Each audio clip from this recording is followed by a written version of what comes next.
The year is 2100, and the world is witnessing a miracle that was once deemed impossible. The Sahara, the largest hot desert on Earth, a place of shifting sands and lethal heat for millennia, is turning green.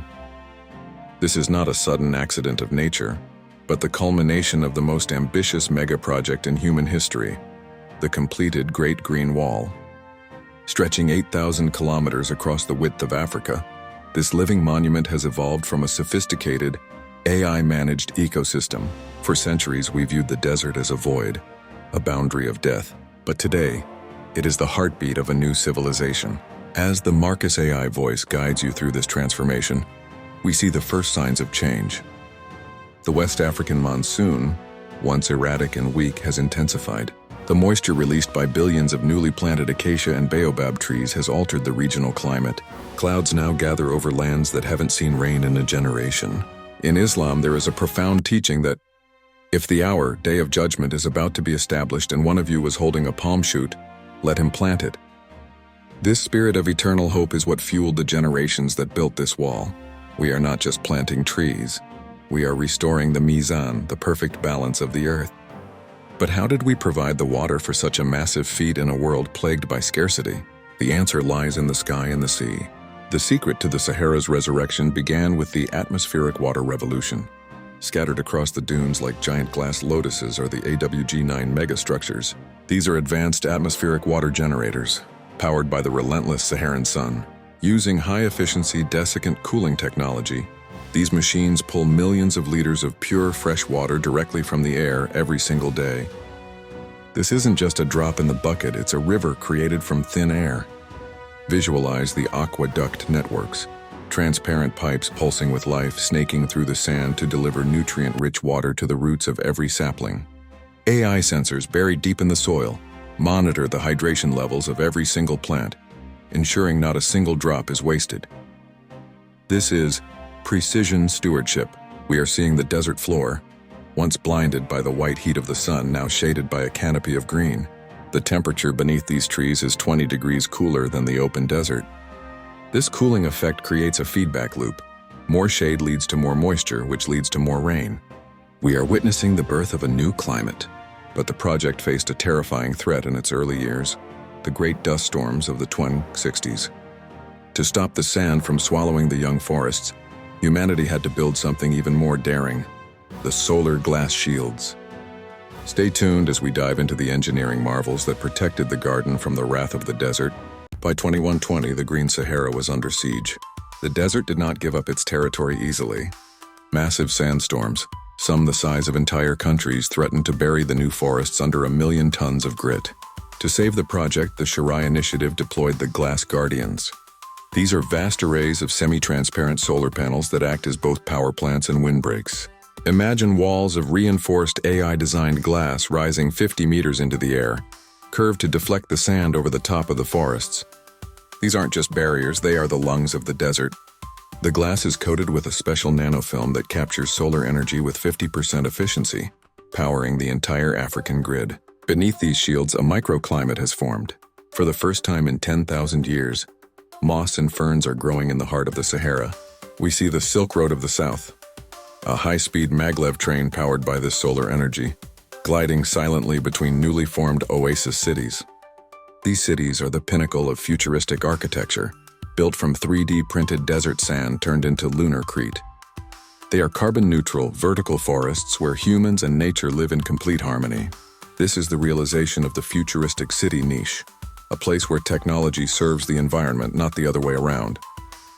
But even with the sand controlled, a new challenge emerged: how to create soil where there was only salt and dust. The transformation of sand into soil required a biological breakthrough. The Shorai AI developed a specific strain of terraforming microbes. These are bioengineered bacteria that can survive extreme heat and feed on nitrogen in the air, excreting organic matter that binds the sand together.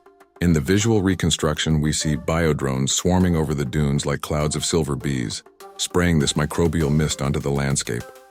Within months, the sterile orange sand turns into a rich, dark brown loam. This is the humid period reborn. Scientists call it the Neo-Holocene. We are effectively undoing 5,000 years of desertification in a single century. The mizan is returning. In the Quran, it is mentioned that we made from water every living thing. As the water returns to the Sahara, life is exploding. Species that were on the brink of extinction, the Addax antelope, the Saharan cheetah, are thriving in these new savannas. But this isn't just about animals. It's about the mega project of human relocation.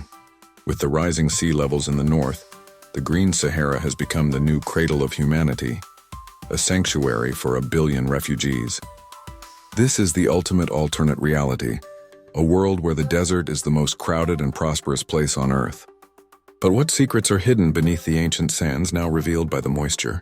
By the year 2150, the transformation of the Sahara was almost complete, but the greening process revealed something the world never expected. As the moisture seeped deep into the earth and the shifting dunes were finally anchored by roots, the desert began to give up its ancient secrets.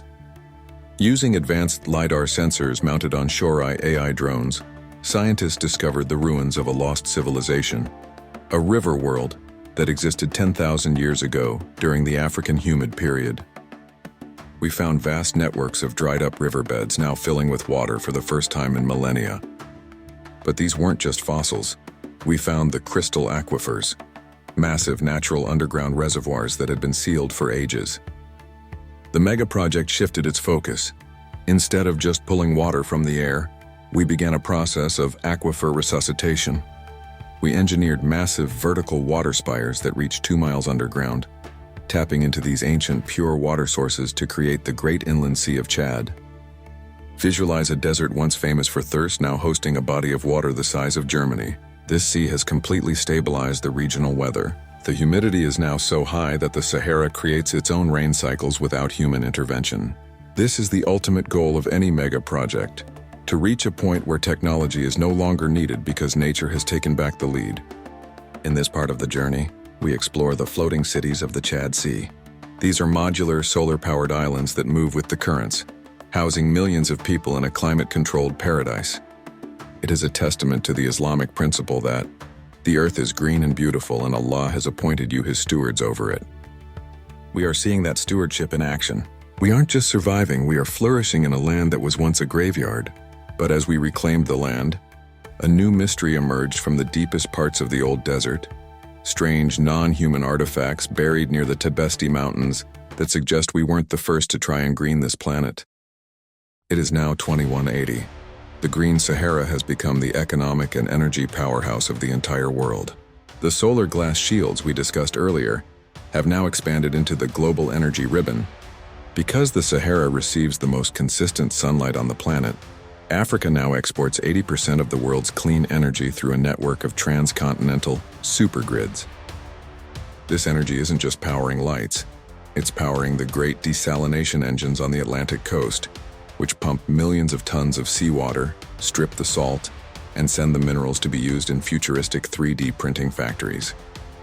This era is defined by the Solar Silk Road, a series of hyperloop tunnels and maglev tracks that connect the new Saharan metropolises to the rest of the globe in minutes.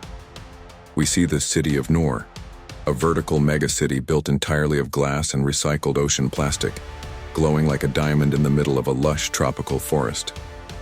There are no cars, no smog, and no poverty here. The AI-driven economy ensures that every citizen has their basic needs met through the abundance of the land.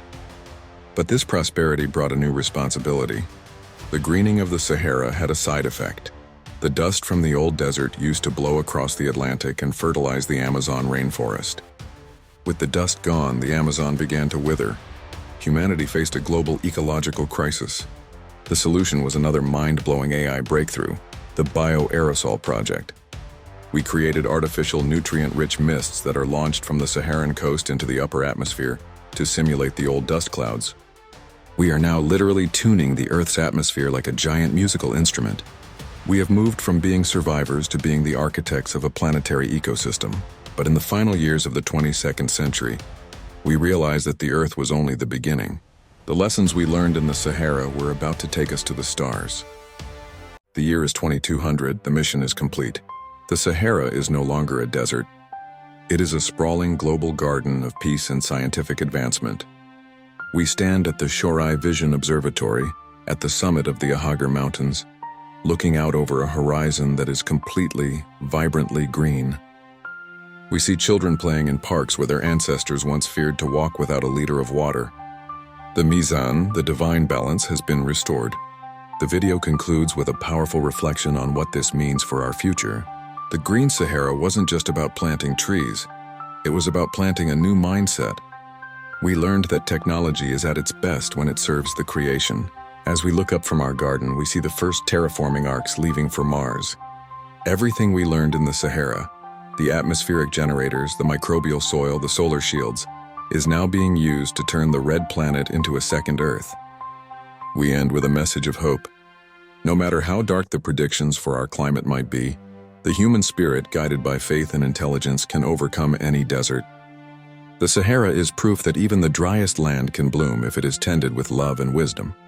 We thank you for joining us on this 100-year journey through the resurrected heart of Africa. As you step back into your world today, remember, the future isn't something that happens to us, it's something we create. Subscribe to Shorai Vision for more cinematic journeys into the boundaries of tomorrow. The garden is waiting.